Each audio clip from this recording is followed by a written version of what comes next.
Customer அப்படிங்கிறவங்க வந்து நமக்கு முதலாளி. எல்லாத்துக்கும் முதலாளி இறைவன். அல்லாஹ் சுப்ஹானஹு வ தஆலா என்ன சொல்றான்? இறையை நாடு, பின் இறையை தேடு. யாருக்கும் எந்த தப்பு செய்யாம, யாரையுமே வந்து ஏமாத்தாம, நல்ல அதான் அதுதான் ஹலாலான முறையில நீ பிசினஸ் பண்ணீங்கன்னா அல்லாஹ் உனக்கு கொட்டி கொடுப்பான். அஸ்ஸலாமு அலைக்கும் ஆல். ஸோ ஆல்ரெடி சொன்ன மாதிரி நம்ம இப்போதைக்கு மன்னடியில் இருக்க ஸ்ட்ரீட்ஸோட பிஸ்னஸஸ் தான் நம்ம கவர் பண்ண போகிறோம். ஸோ இப்போ நம்ம வந்திருக்க கடை வந்து பார்த்தீங்கன்னாக்கா மன்னடி ஸ்ட்ரீட்டில் இருக்க அல்நூரான்ற ஒரு கடை. ஸோ மோஸ்ட்டாக ரமதான் டைமாக இருக்கட்டும், நார்மல் டைமாக இருக்கட்டும், நான் இந்த நட்ஸு, ஃப்ரூட்ஸு, அப்புறம் இந்த ஃபாரின் ரிலேட்டடான சாக்லேட்ஸாக இருக்கட்டும், இந்த பாதாம் அந்த அதர் ஸ்டப்ஸ்லாம் வந்து நான் மோஸ்ட்டாக இந்த கடையிலேருந்து தான் நான் வாங்குவேன்.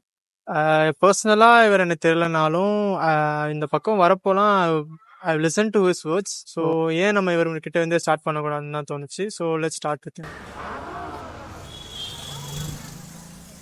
ஸோ இங்கே நம்ம வந்திருக்கிறது வந்து பார்த்தீங்கன்னாக்கா ஒரு வெளிநாட்டிலேருந்து இம்போர்ட் பண்ணக்கூடிய ஒரு ஸ்டோர். இங்கே வந்து நல்ல விதமான அந்த இம்போர்ட்டட் ஸ்டப்ஸ் லைக் சாக்லேட்ஸும் இருக்கட்டும், பாதாம், பிஸ்தா, டேட்ஸ், அப்புறம் அந்த ஆலிவ் ஆயில், அந்த மாதிரி ஸ்டப்ஸ் எல்லாமே வந்து ரீட்டைலுமே வாங்குறவங்க ஹோல்சேல் ரேட்டில் இங்கே தராங்க. ஸோ நான் நிறையா டைம்ஸ் இந்த இடத்துக்கு வந்திருக்கேன் மோஸ்ட்டாக. ஸோ இங்கே இருக்கிற இவர்கிட்ட எப்படி இந்த வியாபாரத்தை ஹலாலாக பண்ணுறாரு, இதில் எங்கெங்கெல்லாம் ஹராமாக போகக்கூடும், அதை நம்ம எப்படி தவிர்க்கலான்றதை நம்ம பார்த்து கேட்டு தெரிஞ்சுக்கலாம். நம்ம இந்த கடை ஓனர் ஷாஜஹான் பாய் கிட்ட வந்திருக்கோம். ஸோ பாய், நீங்கள் இந்த வியாபாரத்தை எப்போ ஆரம்பிச்சிங்க, நீங்கள் எவ்வளோ வருஷமாக பண்ணிக்கிட்டு இருக்கீங்க, அப்புறம் உங்களை பற்றின சின்ன இன்ட்ரடக்ஷன் என்னன்றதை கொடுங்க. இல்லை, ஆக்சுவலி என்னுடைய பேர் ஷாஜஹான். இந்த கடைக்கு ஓனர் வந்து தம்பி. அதை நான் மெயின்டைன் பண்ணுறேன். இதே மாதிரி ஒரு 3-4 கடைகள் இருக்கு எங்களுக்கு இதே பேரில்.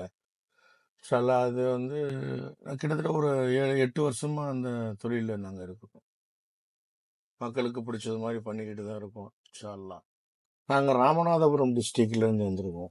சென்னையில் ஒரு 30-35 வருஷமா இருக்கிறோம். இது இது வந்து ஒரு 8-9 வருஷமா தான் இந்த தொழில் பண்ணிக்கிட்டு. இந்த வியாபாரம் தொடங்குறதுக்கு ஆரம்பமான விஷயம் உங்களுக்கு என்னவா இருந்துச்சு? இது வந்து நீங்க எப்பவுமே இது மாதிரி ஒரு கடை வைக்கணும்ன்றது உங்க ஆசையா இருந்ததா, இல்ல இந்த மாதிரி கடை வைக்கணும்ன்றது உங்க சூழ்நிலையால தள்ளப்பட்ட ஒரு விஷயமா?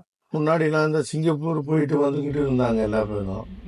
சரி, நம்ம நல்லா உட்காந்து கவர்மெண்ட்டுக்கு உரிய பொருளாக அவங்க சொன்னது மாதிரி இந்த டேக்ஸ் ஐட்டம்ஸ் அதை பண்ணி நியாயமான இதாக செய்யலாம் அப்படிங்கிறதுக்காக அப்படி உட்காந்துட்டோம்.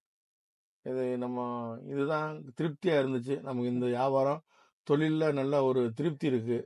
பறக்கத்தான வியாபாரம், பொய் சொல்ல தேவையில்லை, கரெக்டான முறையில் வியாபாரத்தை பண்ணிக்கிறலான்னு சொல்லிட்டு நம்ம இன்ஷா அல்லாஹ் உட்காந்துட்டோம். யாருக்கும் ஏமாற்ற தேவையில்லை, பொய் சொல்ல தேவையில்லை. கிடைக்கிறது 5-10 உட்காந்தா ஒரு 10 பொருள் விற்றா ஒரு நாளைக்கு 100-200 அந்த மாதிரி நல்ல வியாபாரங்களை பறக்கத்தான வழியில் சம்பாதிக்கலாம். ஆமாம், நல்ல ஹலாலான வழியில் வியாபாரத்தை தொடங்கி வியாபாரத்தை செய்யலாம் அப்படிங்கிறதுக்காக நம்ம இந்த மாதிரி வியாபாரம் பண்ணிக்கிட்டு இருக்கோம். அவ்வளோதான். இப்போ உங்களுக்கு சேலஞ்சஸா என்னென்ன ஃபேஸ் பண்ணீங்க நீங்க இந்த வியாபாரம்? சேலஞ்சஸ் அப்படிங்கிறத வந்து கஸ்டமரை திருப்திப்படுத்தணும் முதல்ல. அதாவது ஒரு நாளைக்கு 50 பேர் வர்றாங்க அப்படின்னா 50 பேரும் 50 விதமான முகங்களை கொண்டவர்கள், மனநிலையை கொண்டவர்கள். அவங்களுக்கு திருப்திப்படுத்தணும்.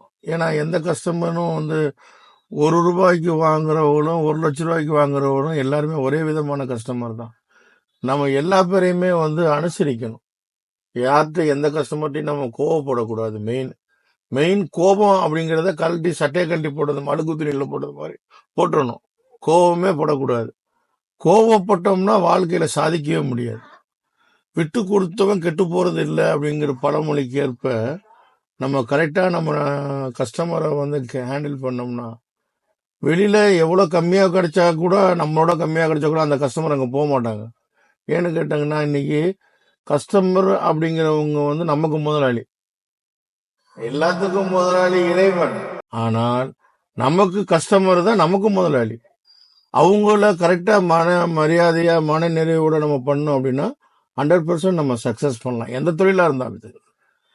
அது நியாயமான முறையில நம்ம வியாபாரம் பண்ணோம்னா கண்டிப்பா நல்ல பொருளை கொடுத்தோம்னா கண்டிப்பா கஸ்டமர் நம்மகிட்ட வருவாங்க. அல்ஹம்துலில்லாஹ், வியாபாரத்துல நம்மளோட கஸ்டமர்ஸ்க்கு நம்ம எப்படி பணிவா பிஹேவ் பண்றதையுமே நல்லா அழகா எடுத்து சொல்லியிருக்காரு.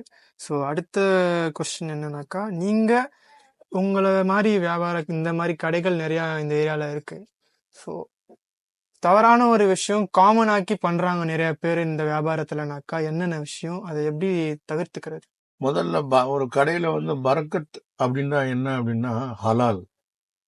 அந்த ஹலால் அப்படி அதுக்கு மீனிங் என்ன அப்படின்னா, நம்ம பேர் வந்து இஸ்லாமியர் தான் ஹலால் ஹராம்னு சொல்றாங்கன்னா இல்லைன்னா ஹலால் ஹராமுக்கு வந்து அர்த்தம், அது உண்மையான அர்த்தங்கள்லாம் அது கிடையாது. அனுமதிக்கப்பட்டது, அதுக்கு தான் ஹராம்னு சொல்றோம். எந்த பொருள் ஹராமோ அந்த பொருள் வந்து சாப்பிட்டோம்னா உடம்புக்கு கெடுதல்னு அர்த்தம்.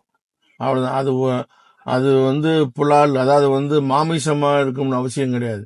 எல்லா பொருளும் பிஸ்கட்டா இருந்தாலும் சரி, ட்ரை ஃப்ரூட்டா இருந்தாலும் சரி, சாக்லேட்டா இருந்தாலும் சரி, வாட் எவர் இட் இஸ், நீங்க எதா இருந்தாலும் சரி, ஹலால் அனுமதிக்கப்பட்டதுன்னு அர்த்தம். அனுமதிக்கப்பட்டதுக்கு பேர் தான் ஹலால். அதே மாதிரி ஹலாலான முறையில் பிசினஸ் பண்ணணும்.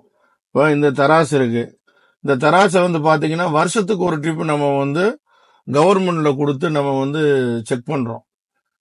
அதுக்கு வந்து ஒரு 1000 சில்லற ரூபாய் கிட்ட வந்து பணம் கட்டுறோம். அதுக்கு நம்மள்ட்ட ரிசிப்ட் இருக்கு. வருஷம் வருஷம் இதை செக் பண்ணுவாங்க கவர்மெண்ட்ல இருந்து வந்து. ஏன் அப்படின்னா அப்பதான் நம்மளுக்கு வந்து இத கரெக்டான எடை உழுவுதா அப்படின்னு. இப்போ 1/2 கிலோ ஒரு எடை இருக்குன்னு வச்சுக்கோங்க, அது 480 கிராம் கொடுத்தோம்னா அது ஹராம். 500 கிராம் இல்ல 500 கிராம் எக்ஸாக்டா இருந்தாலும் சரி, அதுக்கு மேல 1 கிராம் நீங்க கொடுத்தாலும் சரி, அது பிரச்சனை. அது வந்து ஹலால். நீங்க 1/2 கிலோவுக்கு காசு வாங்கிட்டு 480 கிராம் பொருளை கொடுத்தீங்கன்னா அது வந்து ஹராம் தானே, அது ஏற்றுக்கொள்ளப்படாது. அப்போ வந்து அந்த அந்த வந்து வாடிக்கையாளரை நீங்க ஏமாத்துறீங்கன்னு அர்த்தம். ஒன்றும் இல்லை, இப்போ வந்து ஒரு 10 பேருக்கு விற்கிறோம், 10 கிராமா எடுங்க, 100 கிராம் ஆச்சுல. அந்த 100 கிராம் பொருளை அடுத்தவங்கள்ட்ட இருந்து திருடுறதுன்னு சமம்.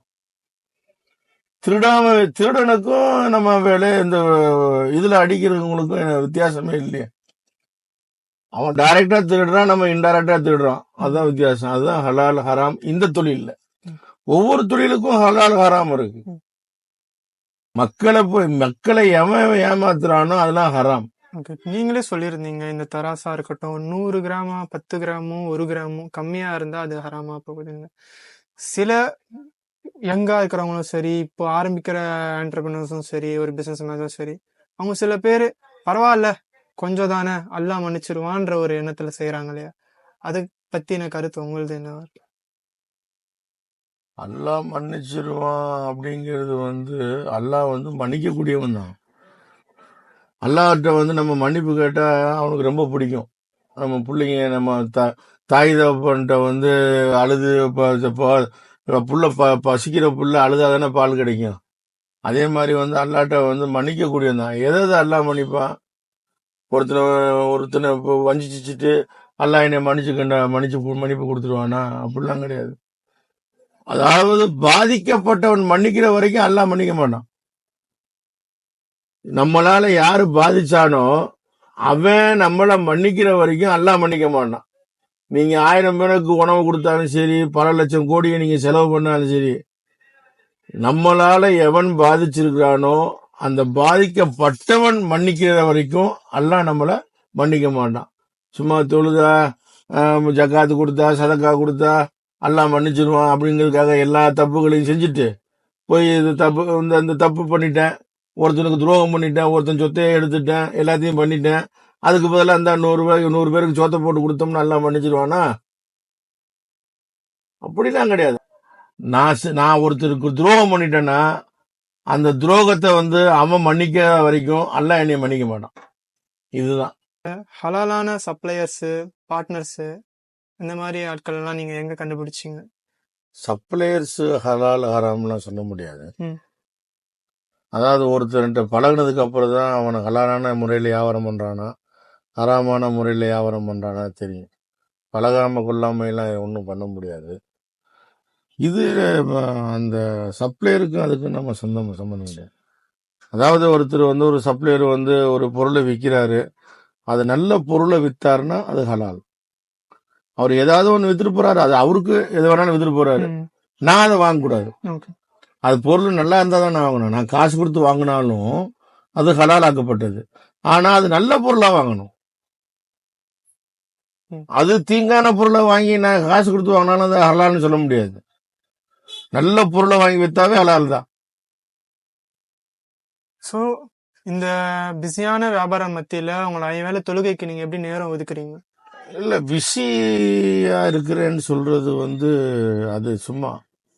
நம்ம எப்படி பசிச்சா சாப்பிடுறோம், பசிச்சா சாப்பிடுறோம்ல, பட்னியா கிடக்குறோமா இல்ல, அதே மாதிரிதான் 5 வேளை தொழுகைங்கிறது வந்து அதுக்கு தான் அர்த்தம். அந்தந்த நேரத்துக்கு போய் நம்ம சாப்பிடுறது மாதிரி அந்தந்த நேரத்துக்கு வந்து தொழுகை போகணும். அல்லாஹ் சுப்ஹானஹு வ தஆலா என்ன சொல்றான், இறையை நாடு பின் இறையை தேடு. முதல்ல என்னை வணங்கு, அதுக்கப்புறம் உனக்கு தேவைறது நான் தரக்கூடியவன். அதுக்காக அல்லாஹ் தருவான் சொல்லி வீட்டில் படுத்துக்கிட்டு இருந்தா கொண்டாந்து இருந்தா வாயில ஊட்டி விடுவோம் அப்படிலாம் கிடையாது. அதுக்குள்ள முயற்சிகள் நம்ம செய்யணும், அது அல்லாஹ் நமக்கு தருவான். நம்ம அவனை வணங்கிட்டாவே போதும், ஆட்டோமேட்டிக்கா நமக்கு என்ன கிடைக்குமோ கிடைக்கும். தினம் 1 லட்சம் ரூபாய் கிடைக்கும்னு இல்லை, அடுத்தவன்ட சோத்துக்கு காசு கொடுங்கன்னு கேட்காத அளவுக்கு அல்லாஹ் நமக்கு வருமானத்தை தருவான். நமக்கு தேவையான பண உதவிகள், பொருள் உதவிகள், மன நிம்மதி எதா இருந்தாலும் நமக்கு தரக்கூடியவன் அல்லாஹ் தான். அதுக்கு தான் என்னதான் இருக்கிறோம், டென்ஷனா இருக்கு, மனசு என்னடா ஒரு மாதிரியா இருக்கு அப்படின்னு நினைக்கிறோம். பள்ளியில போய் 10 நிமிஷம் உட்காந்து ஒரு திக்ரு ஓதுங்க, அது எங்க இருக்குன்னு தெரியாது. ஃப்ரீ. எதுக்கு பிஸின்னா என்ன பிஸி? அதெல்லாம் ஒன்றும் பிஸியும் கிடையாது, ஒரு மண்ணும் கிடையாது. இந்த ஹலாலான வழிகளை பின்பற்றுறதுனால நீங்க எந்த அளவுக்கு உங்களோட வியாபாரத்துல பரக்கத்தை நீங்க உணர்றீங்க? முதல்ல ஒரே ஒரு கடை வச்சோம், இதே நேம்ல 3 கடை இருக்கு. அப்போ ஹலாலான பிசினஸ் பண்ணக்கூடிய போதுதான் அல்லாஹ் எனக்கு பரக்கத்து கொடுத்தது. நான் வியாபாரம் பண்ணிக்கிட்டே இருக்கணும், முதல்ல லாபத்தை மட்டும் சம்பாதிக்கணும்னா அது ஏதோ ஒரு வகையில எனக்கு போயிடும். அதனால வந்து எனக்கு நான் அது தப்பு செய்யறேன், தப்பு செஞ்சா எதுலையுமே பறக்கத்து இருக்காது. நம்ம தப்பு செய்யாம கடைசி கரெக்டா பண்ணோம்னா அது பறக்கத்தாகிட்டே இருக்கும். நம்ம வருமானத்தை வந்து அதிகமா கூட்டக்கூடியதும், நம்ம முதல்ல கூட்டக்கூடியதும், நம்மளை அதிகமா வந்து இது பண்றதும் நம்ம இறை வணக்கம், செய்யற தர்மங்கள். இது நான் எனக்கு 100 ரூபா கிடைக்க 10 ரூபா தர்மம் செய்யறதுல தப்பு கிடையாது, சரிங்களா? அதே மாதிரி 5 வேளை தொழுக, இறை நாட்டு. எனக்கு தேவைப்படுறது அண்ணன் கேட்கிறேன், அவன் கபுல் செய்வான். இவன் கரெக்டா செய்யறான், இவனுக்கு நம்ம கொடுக்கணும்னு நல்லா கொடுப்போம். இப்படி நம்ம அல்லாட்ட இப்படி கேட்கிறோம், அவன் இப்படி கொடுக்குறான், நமக்கு யாருக்கும் தெரியாம நம்மகிட்ட அள்ளி போடுறான். அப்ப நம்ம இப்படிதான் கேட்கிறோம் அண்ணன்ட்ட. 2 கையும் தூக்கிட்டு அல்லாஹ் எனக்கு அதை கூட இல்ல, இதை கூட இல்ல, நிம்மதியான வாழ்க்கையை கூட இல்ல, இந்த மாதிரி பறக்கத்தான வாழ்க்கை, இது வியாபாரத்தை கூட இல்ல, நல்ல லாபத்தை கூட இல்லன்னு அல்லாட்ட நம்ம துவா கேட்கிறப்போ நம்ம படைச்ச ரப்பு நமக்கு கபுல் செய்யறான். நீ யாருக்கும் துரோகம் பண்ணாம நீ வியாபாரத்தை பண்ணு, அல்லாஹ் உனக்கு கபுல் செய்வான். யாருக்கும் எந்த தப்பு செய்யாம, யாரையுமே வந்து ஏமாத்தாம, நல்ல அதான் அதுதான் ஹலாலான முறையில நீ பிசினஸ் பண்ணீங்கன்னா அல்லாஹ் உனக்கு கொட்டி கொடுப்பான். அல்ஹம்துலில்லாஹ். நம்ம ரசூல்லா என்ன சொல்லியிருக்காங்கனாக்கா, உங்களோட பிரதருக்கு, அதாவது ஒரு முஸ்லீம் பிரதருக்கு நீங்க உங்களுக்கு என்ன விரும்புறீங்களோ அதே உங்களோட நண்பர்களுக்கும் வந்து நாடுங்க அப்படின்ற மாதிரி சொல்லியிருக்காங்க. அதுக்கேற்ற மாதிரி நல்ல விதமான அட்வைஸும், இந்த மாதிரி ஒரு கடை நல்ல பரக்கத்தான கடை, நீங்களும் ஏர்ன் பண்றதுக்கு எப்படின்றதுக்கான நல்ல விதமான ஒரு இன்சைட்டுமே வந்து நம்ம ஷாஜஹான் பாய் கொடுத்துருந்தாரு. அல்ஹம்துலில்லாஹ். இந்த மாதிரி நிறைய விஷயங்கள் இந்த கடையில இருக்கு. ஸோ லைக் ஆல்ரெடி சொன்ன மாதிரி இம்போர்ட் சாக்லேட்ஸாக இருக்கட்டும், நட்ஸாக இருக்கட்டும், நிறைய விஷயங்கள் இங்கே இருக்குது. கண்டிப்பாக மண்ணடி பக்கம் வந்தீங்கன்னாக்கா மண்ணடி ஸ்ட்ரீட்டில் இருக்க அல்நூராவை விசிட் பண்ணி பாருங்கள். கண்டிப்பாக உங்களுக்கு பிடிச்ச மாதிரி பொருட்கள் நிறையா இங்கே கிடைக்கும்னு நினைக்கிறேன். நல்ல விதமான குவாலிட்டியான இம்போர்ட்டடான ப்ராடக்ட்ஸ்லாம் வேணும்னாக்கா கண்டிப்பாக அல்நூராவை விசிட் பண்ணுங்கள். இன்ஷா அல்லாஹ் துவா செய்யுங்க கண்டிப்பாக.